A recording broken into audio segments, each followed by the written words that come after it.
Dear friends, ನಾವು ಬೋಟಿನ ಮೂಲಕವಾಗಿ ದೃಶ್ಯಗಳನ್ನು ನಾವು ನೋಡ್ತಾ ಇದ್ದೀವಿ. ಇದು ತೆಕ್ಕಾಡಿಯ ಪೆರಿಯಾರ್ ಟೈಗರ್ ರಿಸರ್ವ್ ಬಳಿಯಲ್ಲಿರುವಂಥ ಒಂದು ಸರೋವರವಾಗಿದೆ. ಸುತ್ತಲೂ ಬೆಟ್ಟಗಳಿಂದ ಕೂಡಿರುವ ಪ್ರದೇಶವಾಗಿದೆ. ಇಲ್ಲಿ ನೋಡಿ, ನಾವು ಆನೆಯನ್ನು ನೋಡ್ತಾ ಇದ್ದೇವೆ.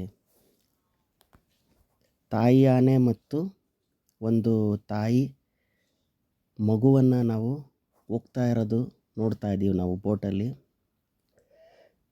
ಇದು ಒಂಥರ ಒಂದು ರೋಮಾಂಚನಕಾರಿಯಾಗಿದೆ.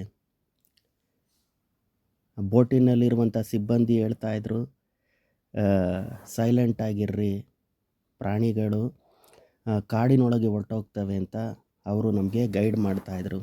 ಆದ್ದರಿಂದ ನಾವು ಯಾರೂ ಮಾತಾಡ್ದಲೇ ಈ ಒಂದು ಸುಂದರವಾದಂಥ ದೃಶ್ಯಗಳನ್ನು ನಾವು ಬೋಟಿನಲ್ಲಿ ನಾವು ಸೆರೆ ಹಿಡಿತಾ ಇದ್ವಿ. ನೋಡಿ, ಆ ಆನೆ ಮರಿ ತನ್ನ ತಾಯಿ ಜೊತೆ ಹೇಗೆ ಸಂತೋಷವಾಗಿ ಆಹಾರನ ಸೇವಿಸ್ತಾ ಇದೆ. ಮನೋಹರವಾದಂಥ ಬೆಟ್ಟಗಳು, ಗುಡ್ಡಗಳು, ಸುಂದರವಾದಂಥ ಸರೋವರಗಳನ್ನ ನಾವು ನೋಡ್ತಾ ಇದ್ದೀವಿ.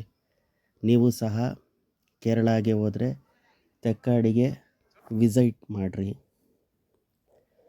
ತುಂಬ ಒಂದು ರೋಮಾಂಚನದ ಅನುಭವವನ್ನು ನೀವು ಸಹ ಪಡೀರಿ ಎಂದು ನಾನು ನಿಮ್ಮಲ್ಲಿ ಕೇಳ್ಕೊತೀನಿ.